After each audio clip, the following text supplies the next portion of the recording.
Hey, before anything else, no hair, no nose, no eyes. Relax. We're not panicking, yet grinning face with smiling eyes. We start with guidelines. Simple, quick, and secretly doing all the hard work. These tiny lines are basically the safety net. They stop the eyes from floating, the nose from teleporting, and the face from turning into a potato. Nothing is serious yet. Nothing is locked in. This is the fun zone, where mistakes are allowed, and pretending to be confident totally works. No pressure, no perfection, just warming up before the real drawing begins.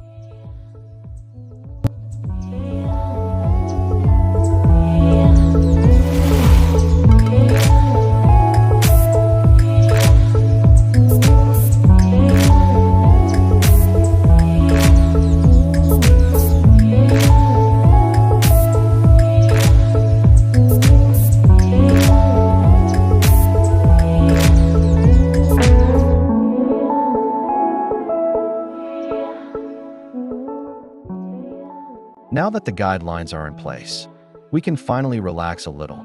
This is where the face starts to exist. Not as a face yet, more like a suggestion of a face. We lightly shape the head, keeping everything loose and sketchy. If it looks weird right now, good. That means you're doing it right. At this stage, we're not drawing beauty. We're drawing balance. Beauty comes later, after things stop looking awkward.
Alright, so right now, I've got the overall shape mostly figured out. Everything except the eyes. Now I'm going to darken the lines a bit. Not to be dramatic, just to double check things. I want to see if the hair actually makes sense. If the jaw angle looks intentional. And if the face still looks human, grinning face with smiling eyes, this is my final safety check before I fully commit. And finally add the eyes.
And now, this is the moment of truth. Adding the eyes. This is where the drawing either comes alive or completely judges me, grinning face with smiling eyes. I take it slow here, because one tiny mistake, and suddenly the vibe changes. But once the eyes are in place, everything clicks. The face finally has a soul.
And now we're in the final stage. This is where we add the last details, darken the real lines, and clean everything up. Guidelines. Yeah, they've done their job. Time to erase them and let the drawing breathe. I add a bit of shading here and there. Nothing crazy, just enough to give the face some depth and life. This is the part where everything finally comes together. So stay with me till the end, because this is where the sketch turns into a finished drawing. And I'll see you in the next drawing.